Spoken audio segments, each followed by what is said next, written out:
이 시간 우리에게 주시는 하나님의 말씀은 요한복음 10장 22절부터 42절까지 말씀입니다. 요한복음 10장 22절부터 42절까지 말씀입니다.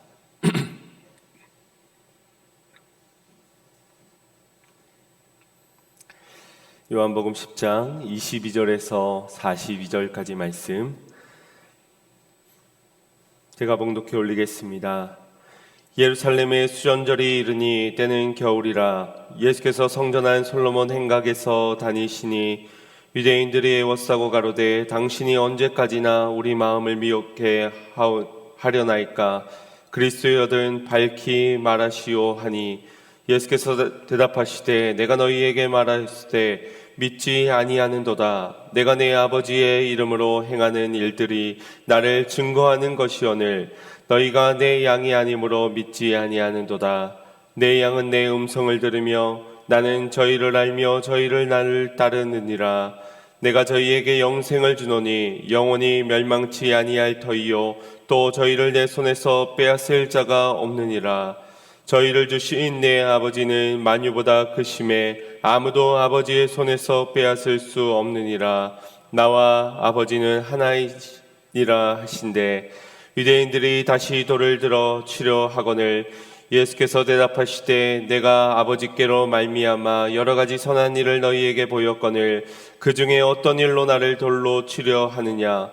유대인들이 대답하되 선한 일을 인하여 우리가 너를 돌로 치려는 것이 아니라 참남함을 인함이니 내가 사람이 되어 자칭 하나님이라 함이로라. 예수께서 가라사대 너희 율법에 기록한 바 내가 너희를 신이라 하였노라 하지 아니하였느냐. 성경은 패하지 못하나니 하나님의 말씀을 받은 사람들을 신이라 하셨거늘 하물며 아버지께서 거룩하게 하사 세상에 보내신 자가 나는 하나님의 아들이라 하는 것으로 너희가 어찌 참남하다 하느냐. 만일 내가 내 아버지의 일을 행치 아니하거든 나를 믿지 말려니와 내가 행하거든 나를 믿지 아니할지라도 그 일은 믿으라. 그러면 너희가 아버지께서 내 안에 계시고 내가 아버지 안에 계심을 깨달아 알리라 하신대 저희가 다시 예수를 잡고자 하였으나 그 손에서 벗어나 나가시니라. 다시 요단강 저편 요한이 처음으로 세례 주던 곳에 가사 거기 거하시니 많은 사람이 왔다가 말하되 요한은 아무 표적도 행치 아니하였으나 요한이 이 사람을 가리켜 말한 것은 다 참이라 하더라. 그리하여 거기서 많은 사람이 예수를 믿으니라. 아멘. 할렐루야. 오늘도 하나님의 크신 은혜가 저와 여러분 가운데 함께하기를 간절히 소망합니다. 여러분은 종교인과 그리스도인의 차이를 아십니까? 뭐가 좋고 대충 뭐가 나쁘다는 것 정도는 아마 아실 텐데 우리가 좋고 나쁘고 정도로만 이해할 것이 아니라 무엇이 종교인이고 무엇이 그리스도인인지를 분명하게 그 차이를 아셔야 합니다. 그 차이가 만드는 결과가 실로 엄청나기 때문입니다. 먼저 가장 큰 차이라고 한다면 종교는 사람이 만들 것이고 하나님이 우리에게 주신 것이 복음입니다. 그래서 복음은 우리를 자유케 하지만 종교는 우리를 더욱 얽매이게 만들고 복음은 우리를 구원으로 이끌지만 종교는 우리를 절망으로 이끌게 합니다. 왜냐하면 복음은 우리를 구원하시려고 하나님이 우리 인간을 위해 행하신 일을 나타내지만 종교는 구원을 받으려고 사람이 하나님을 위해 무엇을 해야 하는지 그 일에 대해 강조하기 때문입니다. 그래서 사람이 만든 길을 따라가는 이들이 종교인이고 하나님이 주신 복음의 길을 걷는 자들이 그리스도인이라고 말할 수 있습니다. 그 마음에서부터 너무나도 다릅니다. 억지로 안간힘을 내며 살아가는 종교인들과는 달리 그리스도인들은 자원하는 마음들이 있어 기쁨과 감사가 넘칩니다. 사랑받기 위해 일하는 것과 사랑받아서 사랑하는 것은 그 시작도 그 끝도 너무나도 다른 것입니다. 예를 들어 가시나무에게서는 사과나무의 열매를 기대할 수가 없습니다. 그렇지만 주변에서 말하길 열심히 노력하면은 사과 열매를 맺을 수 있다는 말에 귀를 기울이다 보니 할 수 있고 또 해야만 한다는 그들의 말에 통하여서 나도 한번 해보자는 열심을 가지게 됩니다. 먼저는 명찰을 사과나무 명패로 바꾸어 보고 또 나는 사과나무다, 나는 사과나무다 주입하여 외우기도 합니다. 그래도 열매가 맺어지지 않으니 모조품 사과 열매라도 달아봅니다. 진짜 사과보다 더 사과 같아 보이도록 향기를 뿌리고 또 화려하게 이것저것 꾸며보기도 합니다. 그러나 이 가시나무에게는 늘 불안한 감이 가득합니다. 이렇게라도 하지 않으면 찍어져 버릴 것만 같기 때문에 흉내를 내보았지만 그 실체를 그 자신은 알기 때문에 늘 초조하고 두려운 것입니다. 이것이 바로 종교인의 실체입니다. 그러나 우리 그리스도인들은 어떠합니까? 가시나무 같은 우리를 사랑해 주신, 품어 주시는 하나님의 은혜를 입은 자들입니다. 그 은혜로 사는 자들입니다. 값없이 주신 그 은혜 안에서 우리에겐 열심을 요구하지 아니하시고 그저 믿으라 하시고 말씀 안에 거하라 하시며 성령을 받으라 말씀하셨습니다. 결국 은혜 없이 열심만 있는 이들이 종교인이고 은혜로 살아가는 이들, 은혜를 믿는 이들이 그리스도인인 것입니다. 그 핵심에 있어서는 말씀이 기준인 것입니다. 생명의 말씀을 떠나 홀로 걸어가고 있는가? 그것이 종교인이고 아니면 이 생명의 말씀과 함께 믿음으로 걸어가고 있는가? 그들이 바로 그리스도인인 것입니다. 여러분들은 어떻습니까? 여러분들의 신앙생활은 말씀을 떠나 열심만으로 살아가는 종교생활에 가깝습니까? 아니면 생명의 말씀과 함께 걸어가는 믿음생활을 하고 계십니까? 요한복음 10장에는 우리를 양으로 비유하였는데 이것은 매우 적절한 비유였다라는 것을 우리가 알게 됩니다. 그것은 바로 양의 특징 때문입니다. 양은 전혀 용맹스럽지도 않고 강인한 어떤 싸울 만한 능력이 있지도 못합니다. 시력은 또 나빠서 앞을 제대로 보지를 못하고 고집스럽고 충동적이어서 자주 왕래하는 길에도 헤매기는 경우들이 많습니다. 학습 능력도 부족하기 때문에 매번 같은 실수로 넘어지는 경우들이 많습니다. 이런 양의 특징을 잘 보여주는 한 영상이 있습니다.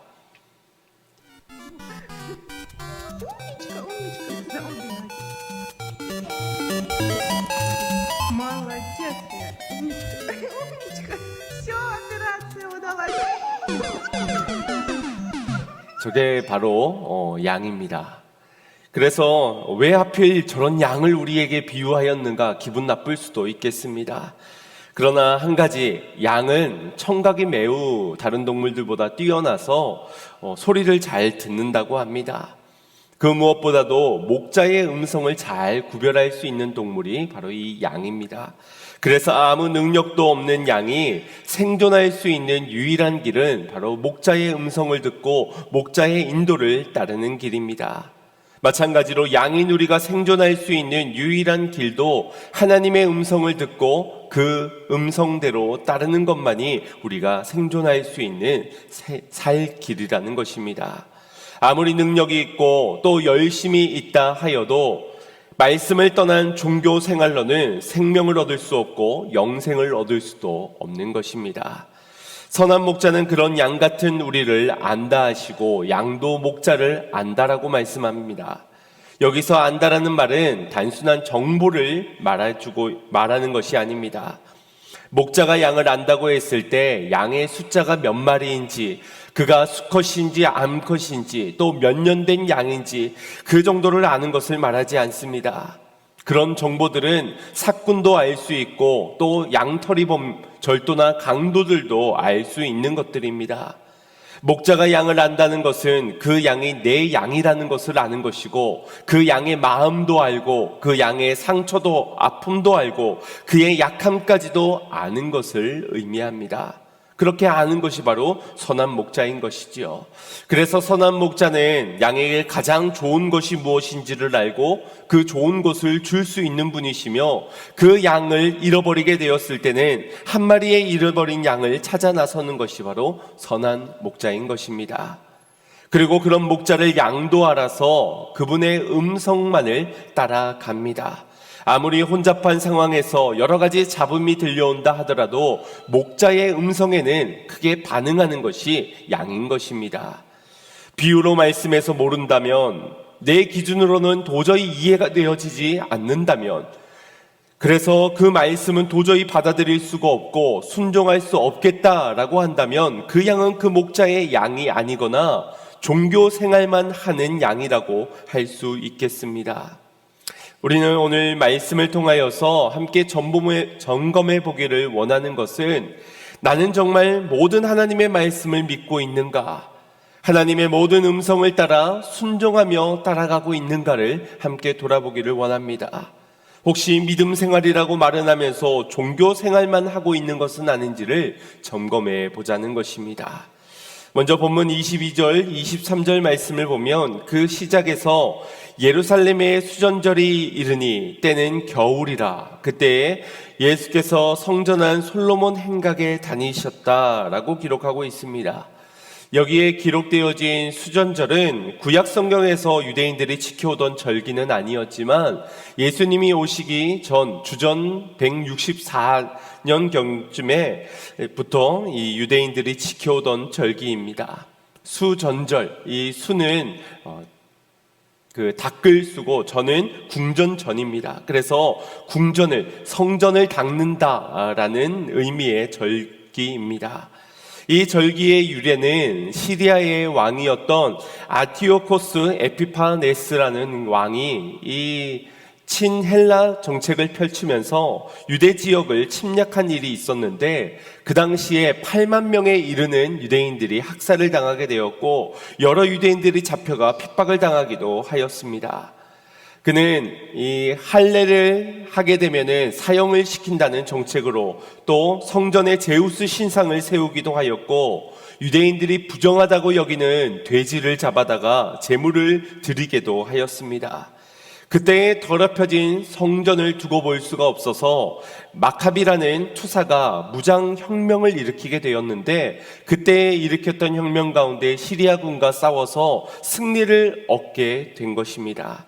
그리고 그 이후에 가장 먼저 행하게 된 것이 바로 이 하나님의 성전을 청결케 하는, 그들의 예배가 다시 회복되어지는 일을 가장 먼저 선행하였고, 그날을 기념하여 지키는 날이 바로 이 수전절인 것입니다. 이 수전절은 유대력으로는 9월이고 우리의 달력으로 보면은 12월쯤 되는 이 시기인데, 그래서 지금도 유대인들은 우리처럼 성탄절을 지키지 않기 때문에 이 12월에 수전절을 지키고 있습니다.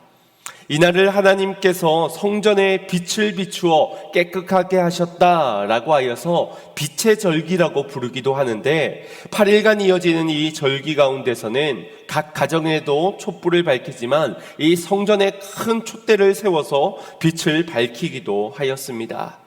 이러한 수전절에 예수님께서 성전을 오르셨다는 것은 그 의미에 있어서 주님께서 곧 성전이시기에, 성전의 주인이시기에 예수님이 성전을 깨끗게 하기 위하여서 이 수전절에 성전에 솔로몬 행각을 거느리셨다, 참 빛으로 오신 그분이 성전을 깨끗게 하시는 것이다, 이것을 드러내려는 의도가 있으셨습니다.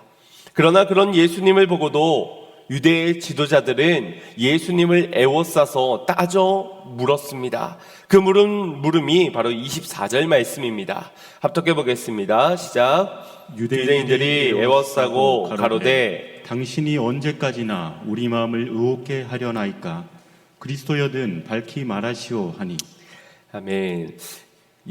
여전히 예수가 메시아임을 알지 못하겠다 하는 그들이 언제까지 우리의 마음을 의혹해 하려는가 라고 말하고 있습니다. 이것이 무슨 말입니까? 예수님이 모든 우리의 믿음 없는 문제의 원인 제공자라고 말하고 있는 겁니다. 예수님이 자신들의 마음에 의혹을 품게 만든 것이다, 속 시원하게 풀어주지 않고 말해주지 않았기 때문에 우리가 믿지 못하는 것이다 라고 예수님의 탓을 하고 있는 것입니다. 얼마나 쉽고 간단한 방법입니까? 남 탓하는 것만큼 쉬운 것은 없습니다. 변명하는 것만큼 간단하게 해결할 수 있는 것도 없습니다. 문제마다 다른 사람을 탓하고 고 또 그 사람을 원망하게 되면은 내가 책임질 일도 없게 되고 앞으로 씨름해야 될 것도 없으니 세상 제일 쉬운 것이 바로 남을 원망하고 탓하는 것입니다. 그러나 그만큼 어리석고 우둔하고 교만한 방법이 없지요. 하나님이 잘잘못을 모르시겠습니까? 누가 잘한지 누가 못한지 무엇이 문제인지 왜 모르시겠습니까? 하나님이 누가 선악과를 따먹었는지 왜 따먹었는지를 모르시지 않는다는 것입니다. 가인이 아벨을 죽였는 그것을 몰랐던 것이 아니라는 겁니다. 다 아시는데 그런데도 우리의 대답은 하나님께서 지으신 저 여자가 그랬습니다를 말하게 되고 내가 동생을 지키시는 이인가 그렇게 변명하고 원망하고 탓하기도 하는 것입니다. 조금 어렵고 쉽고 간단하지는 않지만 그래도 우린 우리 자신을 돌아보며 회개하는 길을 걸어가야 합니다. 그것이 지혜로운 방법이고 그것이 겸손한 자의 모습이며 다 아시는 모든 것을 다 아시는 하나님께서 우리를 기다리시는 자리가 바로 그 회개의 자리인 것입니다. 안타깝게도 많은 사람들은 좁은 길보다는 넓은 길을 걸어가려고 합니다. 남을 탓하고 변명하고 원망하는 일들로 자신을 돌아보지 않는 그 넓은 길로 걸어가려고 합니다. 그것이 쉽고 간편하기 때문입니다. 어떤 분과 대화를 나누었는데 자신은 어린 시절 예수님을 잘 믿던 신앙생활을 열심히 하던 사람이었다고 합니다. 그런데 지금은 하지 않으신다고 하는데 그 이유는 자신이 사업을 하다가 어려움을 당하게 되었을 때 하나님 앞에 금식하며 간절히 기도를 드렸지만 결국 하나님이 이 문제를 해결해 주시지 않았다, 응답해 주시지 않았다는 이유에서 하나님을 떠나게 되었다라고 말하였습니다. 결국 그의 결론은 하나님은 살아계시지 않다, 믿을 만한 존재가 아니다 라는 결론을 갖게 되었다는 것이었습니다. 내가 믿지 못하는 이유는 하나님이 응답해 주시지 않았기 때문이다 라고 하나님을 탓하고 있는 것입니다. 여러분, 하나님은 기도에 응답하시는 분이십니까? 아니면 좀 응답을 더디하시고 안 하시는 분이십니까? 주님은 응답하시는 분이시지요. 다만 그 응답하심을 볼 믿음이 우리에게 없기 때문에 응답하시지 않는 것처럼 보여지는 것뿐일 겁니다. 결국 내 믿음이 없으면 보지 못하고 내가 원하는 대로 응답해 주시지 않는 하나님만 원망하다가 멀어지게 된 경우라고 볼 수 있습니다. 우리는 같은 것을 보고도 누구는 응답이다 말하겠지만 누구는 응답이 아니다라고 말할 것입니다. 가나안 땅을 정탐하고 온 12명의 정탐꾼에서도 보고 온 대로 전할 때에 누구는 긍정적인 보고로 믿음의 보고를 하지만 더러는 부정적인 언어로 부정적인 불평하는 말들로 보고를 하였던 것처럼 똑같은 상황을 마주하고도 이것은 하나님이 살아계신 증거로 보는 사람이 있는가 하면 이것은 하나님이 없다라는 결론으로 믿지 못할 이유라고 실족하는 이들도 있다는 것입니다. 결국 믿음의 문제라면 누구를 원망하고 탓할 것이 아니라 나의 믿음 없음을 용서하여 주시옵소서, 이제 나에게 믿음을 허락하여 주시어 믿는 자 되게 해달라고 기도하는 자들이 되어야 하지 않겠습니까? 잘 아시다시피 예수님은 하나님의 아들이시며 우리를 구원하기 위해 오신 메시아라는 사실을 여러 번 유대 지도자들에게 말씀해 주신 바 있습니다. 뿐만 아니라 메시아의 고유 사역이었던 눈먼 자를 눈뜨게 하시는 사역, 병든 자를 고쳐주시고 귀신 들린 자에게 떠나가는 그런 여러 가지의 사역들을 보여주셨습니다. 이 모든 것들이 증거였습니다.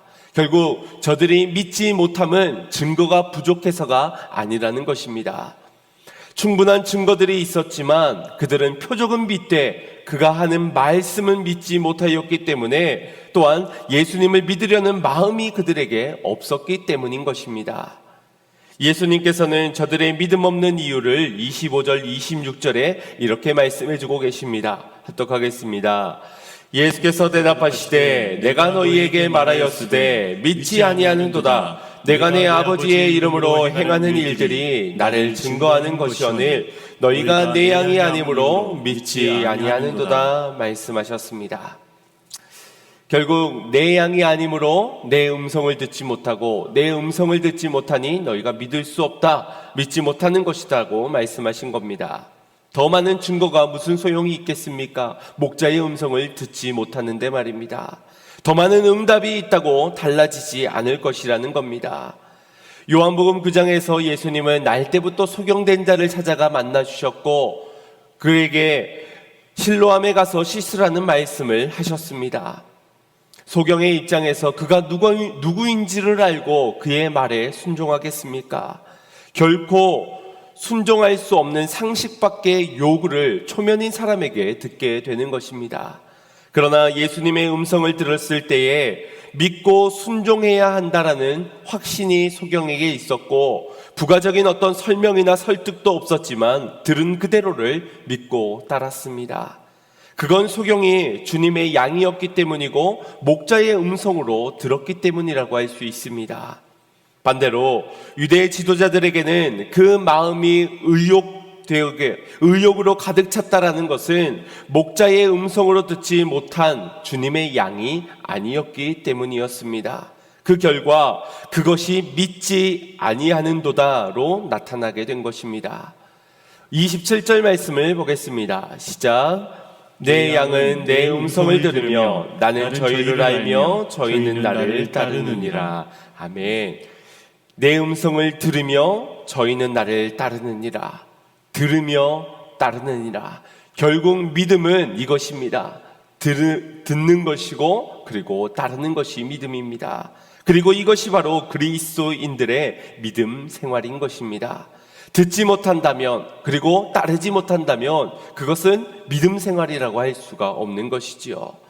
여러분들은 듣고 따르고 계십니까? 말씀을 들은 대로 순종하며 살아가고 계십니까? 순종을 너무 거창하고 심오한 것으로 생각하지는 않아야 할 것입니다. 꼭 이삭을 바치는 것만이 순종이고 꼭 내 목숨을 내어놓는 것만이 순종이 아니라는 것입니다. 찬양하는 것 순종입니다. 기도하는 것도 순종입니다. 감사하는 것도 순종이고 사랑하는 것도 순종이며 섬기는 것도 가라하는 것에 가는 것도 전하라 하는 것에 전하는 것도 순종입니다. 뿐만 아니라 염려하지 않는 것도 순종이며 두려워하지 않는 것도 순종입니다. 중요한 것은 내게 주신 말씀이 무엇이냐 하는 것입니다. 지금 내 안에 계신 성령님께서 내게 원하시는 것이 무엇이냐 하는 것이 중요한 것입니다.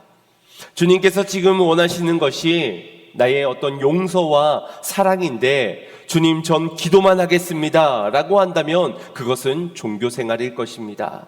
주님께서는 지금 깨어 기도하라 말씀하여 주시는데 주님께서 사랑하시는 자에게 잠을 주시느니라 라고 하면서 푹 잠을 잔다면 그것이 종교생활이라는 것입니다.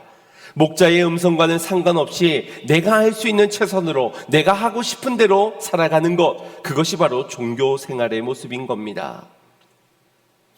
서울 신림동에 있는 명문교회를 담임하시는 이덕진 목사님이 자신의 집사 시절에 겪었던 일화입니다. 경북 총성에서 이 학교 선생님으로 근무를 하고 있었는데 어느 날 다니던 교회의 목사님이 청송에서도 가장 구석진 세잔동이라는 동네에 가서 구역을 맡아서 이끌 구역장을 지원할 사람을 받는다라는 광고를 하셨습니다. 이 시내에서부터 외곽으로 떨어진 그 곳은 20리나 떨어져 있는 아주 구석진 동네였습니다. 그런 동네에 구역장으로 갈 사람을 지원을 받는다는 데에 있어서 당시 학교의 학년 주임으로 근무를 하고 있었던 이분에게 있어서는 시간이 없는 터라 자신은 전혀 지원할 생각을 하지 않았다고 합니다. 그런데 아무도 지원자가 없으니 목사님이 다시 주일날 광고를 하시는 겁니다. 혹시 지원자가 있으면 끝나고 지원을 해주시기 바랍니다. 그때 드는 생각이, 아니 시간적인 여유가 있는 사람이 좀 지원 좀 하지 왜 아무도 지원하지 않는 거야? 라는 생각이 드셨다고 합니다.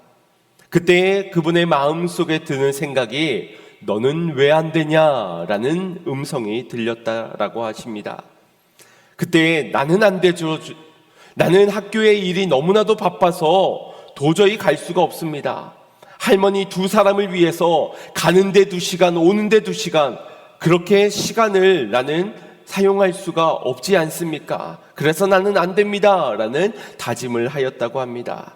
그런데 교회를 가기만 하면 너는 왜 안 되냐? 또 저기를 가기만 하면 너는 왜 안 되냐? 말씀을 보기만 하면 너는 왜 안 되냐? 라고 하는 주님의 음성이 지울 수가 없는 겁니다.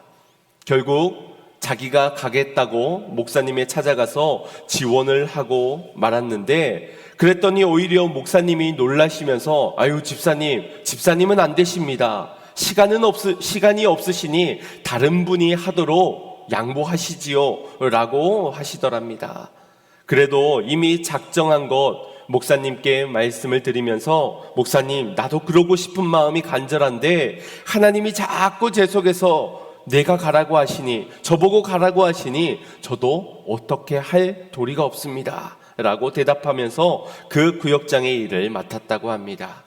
그렇게 그곳에서 구석진 동네에서 구역장을 맡은 지 5년이 지나게 되었을 때 처음 할머니 2분과 학생 3명이서 시작하게 된 그 구역 모임이 어느덧 그 동네의 모든 사람들이 다 모여서 마을회관에서 예배를 드려야 할 만큼 부흥이 되게 되었다고 합니다. 나중에 목사님이 따로 이 집사님을 불러서 신학교에 가라고 그렇게 권면하고 그 길로 순종하여서 학교에 사표를 내고 신학교에 들어가서 공부를 하였고, 지금 아주 귀하게 쓰임받는 목사님으로 되셨다라고 간증을 하셨습니다. 믿음 생활은 하나님께서 말씀하셨을 때에 들을 수 있고, 또 그 말씀이 나에게 하신 말씀으로 듣고 순종하여 따르는 것이 바로 믿음 생활입니다.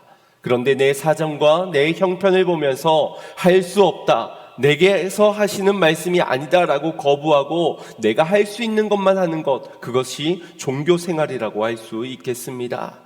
예수님께서는 종교 생활로 만족하고 있는 저들을 향하여서 말씀해 주셨습니다. 내가 이제껏 메시아임을 말해 주었지만 너희는 내 양이 아니므로 믿지 못하는구나. 내 양은 내 음성을 듣고 나를 따를 것이다 라고 말씀하셨습니다. 예수님은 자기의 양이 아닌 하나님께서 자신에게 보내주신, 붙여주신 양이 아닌 자들에게는 아무런 미련이 없어 보이십니다. 그리고 그분이 28절 29절에 이렇게 말씀하고 계십니다. 합독하겠습니다. 내가 저희에게 영생을 주노니 영원히 멸망치 아니할 터이요 또 저희를 내 손에서 빼앗을 자가 없느니라. 저희를 주신 내 아버지는 만유보다 크심에 아무도 아버지의 손에서 빼앗을 수 없느니라. 아멘. 삼위일체 되신 하나님과 예수님이 본래 하나이시지만 나와 아버지는 같은 일을 한다라고 해서 또 하나라고 하십니다. 어떤 일입니까? 바로 내 양을 붙드시는, 손으로 붙드시는 그것을 빼앗기지 않는 그 일을 함께 하신다라는 것입니다.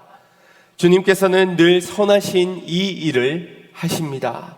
선한 목자이신 주님이 택하신 양떼들을 붙드시고 이 선한 일을 하나님께서도 함께 하고 계시다는 것입니다. 하지만 사람들은 오히려 돌을 들고 그런 예수님을 치려하고 있습니다.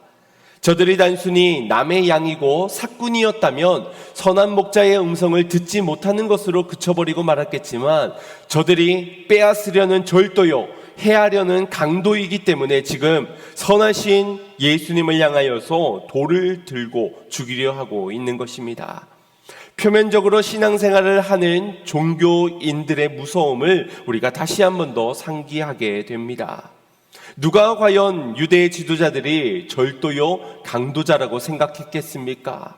겉으로는 율법을 누구보다도 잘 지키며 하나님을 사랑한다고 말하는 것마다 거룩한 말들을 뱉어내고 있는 그들이 진리 앞에 서기 전까지, 빛이 오기 전까지 과연 누가 그들이 강도라고 절도라고 생각했겠습니까? 심지어 자기 자신조차도 몰랐을 것입니다. 아마 그들은 죽을 때까지도 모르다가 갈 수도 있는 일입니다. 그러니 우리는 질문하지 않을 수가 없습니다. 나는 과연 하나님의 성도요 주님의 양인가? 아니면 종교인인가? 당연히 성도라고 양이라고 생각이 되어질 겁니다. 그렇다면 우리가 생각해 볼 것은 나는 성도이면서 혹시 종교 생활을 하고 있지는 않은가를 질문해 보기를 원합니다. 사실 우리가 성도냐 아니면 종교인이냐, 양이냐 아니면 양이 아니냐, 이 문제는 우리의 선택의 문제, 우리의 다짐의 문제가 아니라 하나님의 택정하심의 은총의 문제인 것입니다. 그렇다면 이제 우리가 고민해 보아야 하는 것은 내가 양임에도 불구하고 목자의 음성을 듣는 일에 게을리하고 있고 그 음성을 순종하여 따르는 일을 행하지 못하고 있지는 않은가를 생각해 보아야 한다는 것입니다. 하나님은 우리의 열매를 보고 안다 하셨습니다. 왜 열매를 드러나게 하시고 열매를 보고 안다 하셨을까요? 하나님은 사실 우리의 중심을 보시는 분이시기 때문에 우리의 열매가 아니고도 우리를 판단하실 수 있는 분이십니다. 그렇다고 한다면 어쩌면 열매를 통해서 안다라고 하셨을 때 그 열매를 맺게 하시는 것은 우리도 우리 스스로를 돌아볼 수 있도록 하신 하나님의 배려가 아닐까라는 생각이 들게 됩니다. 하나님의 양으로서 하나님의 음성을 들으면서도 여전히 내 고집대로 내 하고 싶은 대로 살아가고 있다면, 내가 중요하다고 생각하는 내 기준에 맞춰서 살아가고 있는 우리에게는 결국 종교 생활로 맺어질 수밖에 없는 열매들만 맺어질 수밖에 없을 겁니다. 그리고 이것을 보고 깨닫고 회개할 수 있도록 우리로 열매를 맺게 하신 것이 아닐까. 만약 교만하고 자만한 우리가 그대로 내버려 둔다면 잘하고 있는 착각 속에 빠져 우리가 멸망의 길인 줄도 모르고 그대로 내달려가는, 구덩텅이에서 겨우 건져내었지만 다시금 구덩텅이에 빠져버리는 그 어리석은 양의 인생이 되기 십상이기 때문입니다. 그래서 열매를 통해 우리로 깨닫도록, 그래서 돌아오도록, 하나님의 음성을 듣고 그 생명길로 돌아오도록 하셨다라는 것입니다.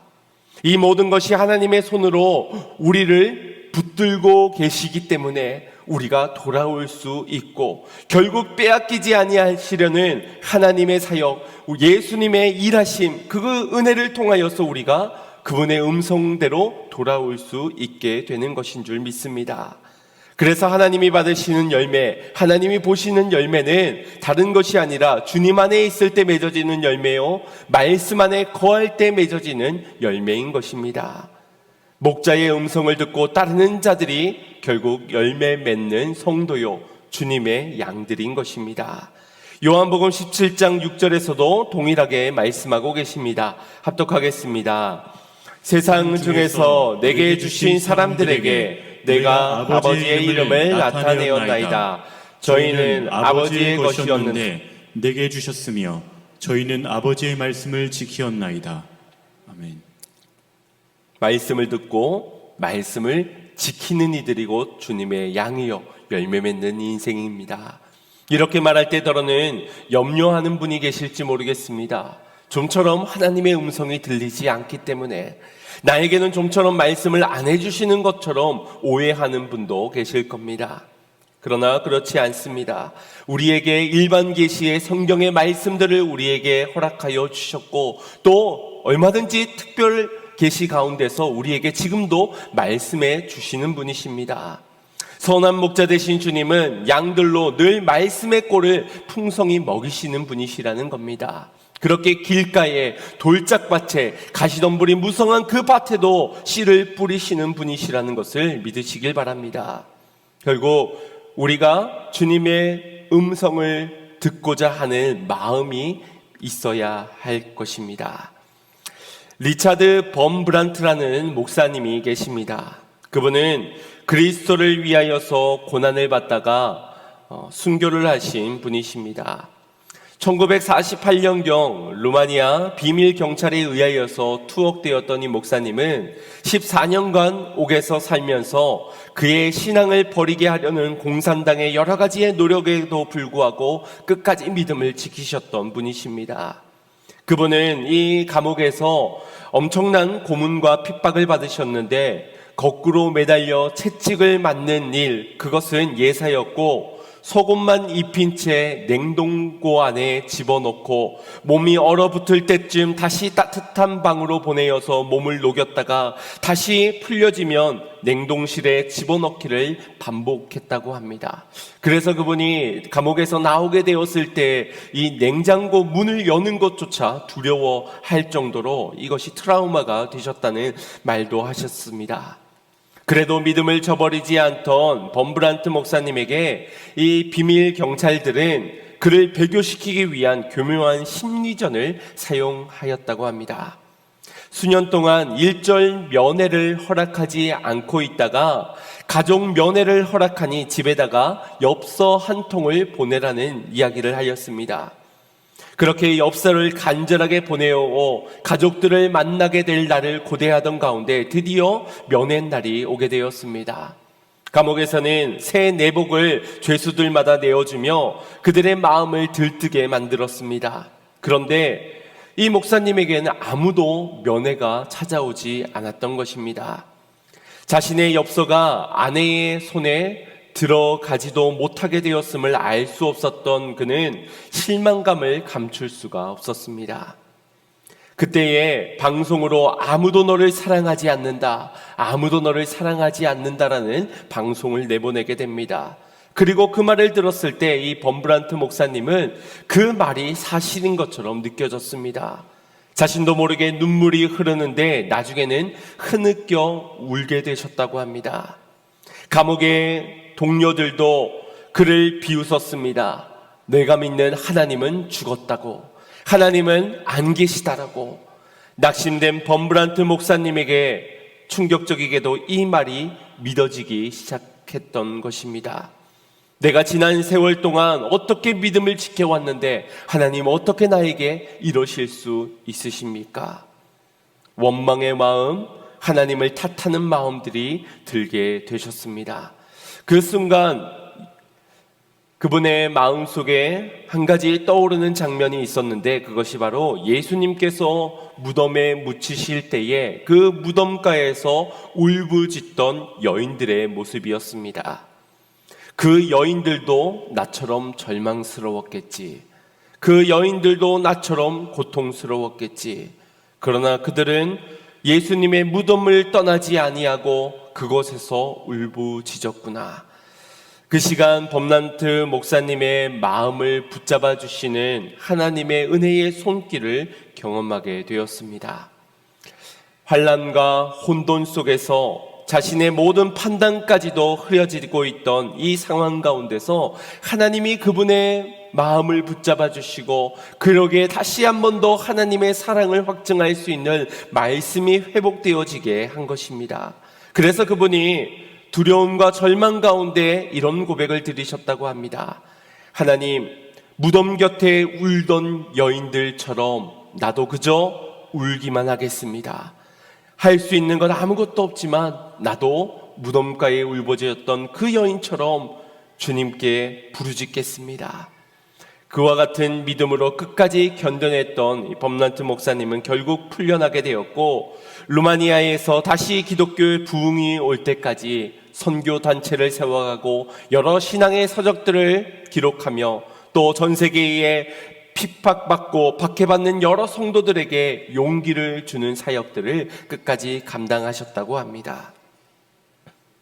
이것이 바로 선한 목자 되신 주님의 사역이신 겁니다. 사랑하는 양들에게 흔들리고 넘어지고 자빠지는 그 절망의 상황 가운데서도 그를 한순간도 놓지 아니하시며 다시금 말씀으로 나올 수 있도록 인도하시는 것.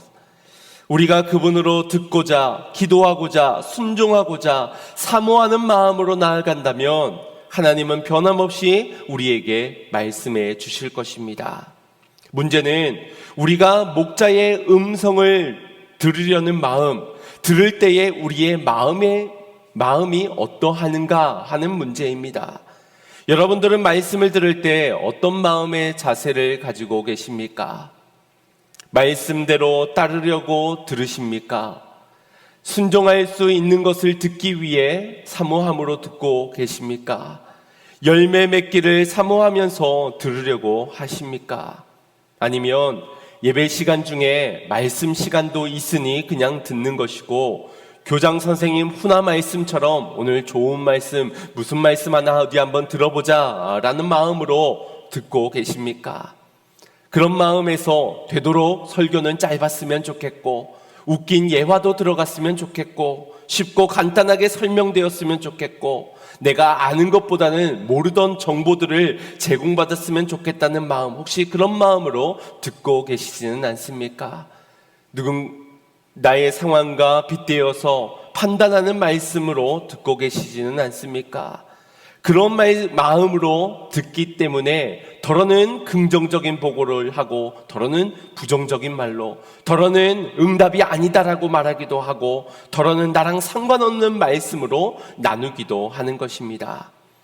말씀이 이해되지 않고 오히려 긴가민가해진다면 그건 하나님께서 어렵게, 복잡하게 얽혀서 말씀해주고 있는 것이 아니라 내가 따르고자 하는 마음으로, 순종하고자 하는 마음으로, 열매 맺고자 결단한 마음으로 듣지 않기 때문일 겁니다.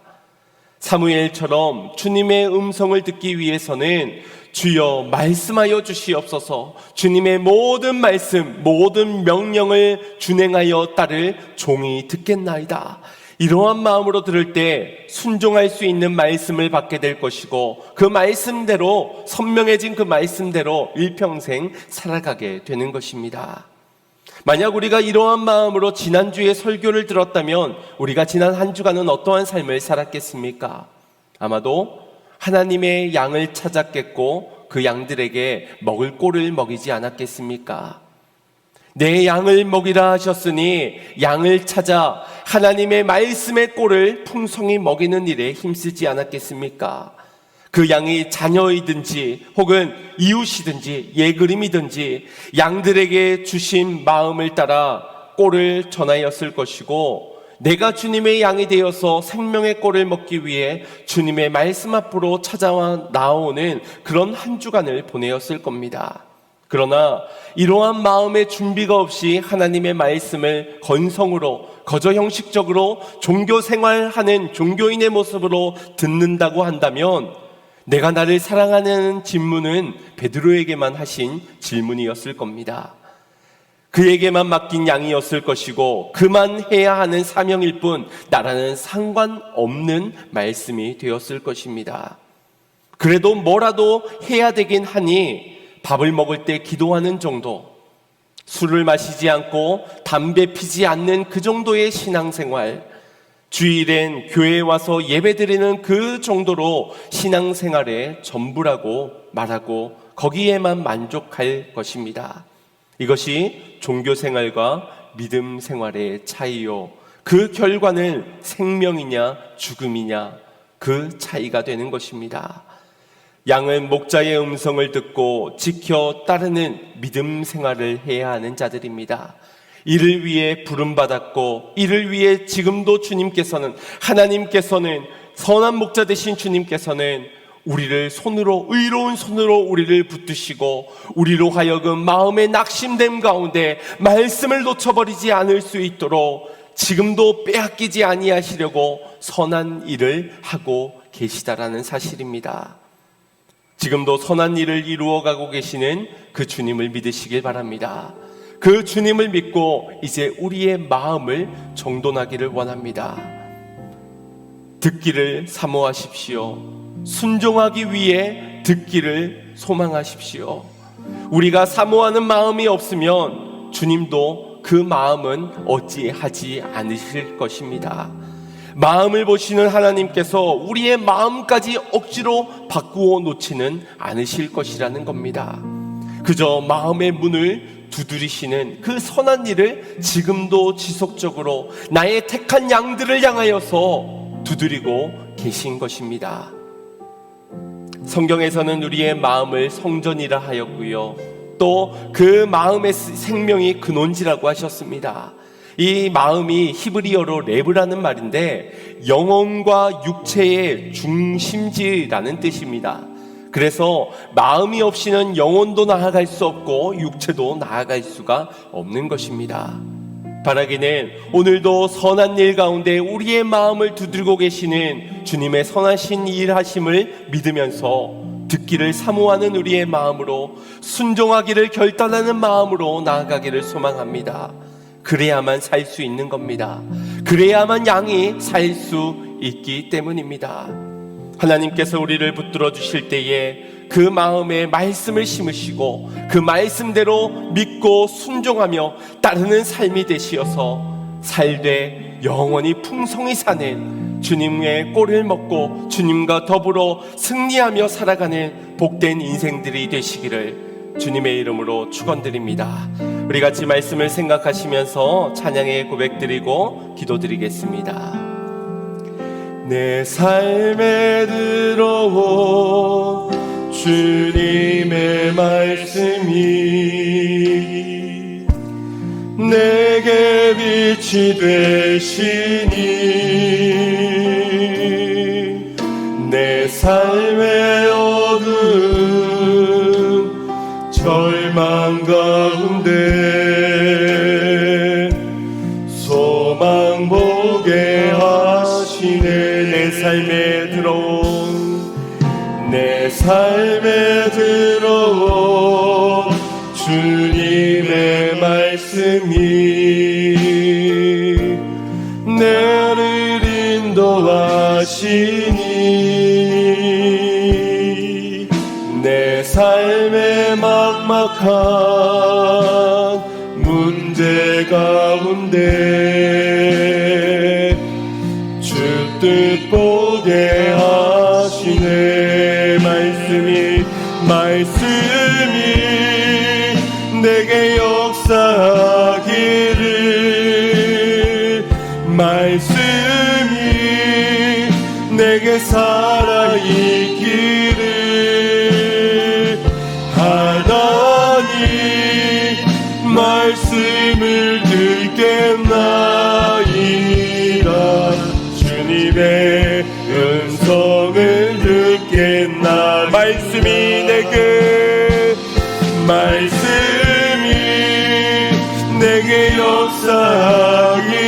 역사하기를 말씀이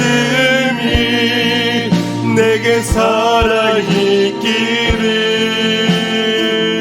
하나님 말씀을 듣겠나이다. 주님의 음성을 듣겠나이다.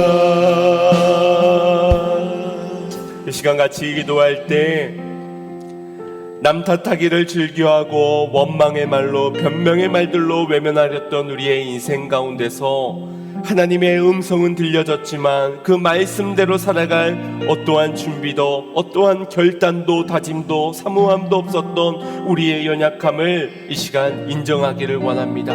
고백하기를 원합니다. 주여, 오늘도 살아있는 주님의 말씀으로 우리를 생명길로 인도하여 주실 터인데 오늘도 선한 일 가운데서 우리의 마음 문을 두드리고 계실 터인데 주여, 교만한 우리가 자만한 나머지 게으르고 나태한 나머지 종교 생활로만 만족하였던 인생이었습니다. 용서하여 주시옵시고 주님의 모든 말씀을 사모함으로 받게 하여 주시고 순종함으로 받게 하여 주시옵시고 열매 맺기를 기대하며 기뻐하며 결단하며 나아가는 인생 되게 하여 주시옵소서. 하나님의 선하신 사역 가운데 우리의 순종하며 따를 믿음을 받아달라고 우리 시간 주여 한번 부르짖고 없음하여 기도하겠습니다. 주여,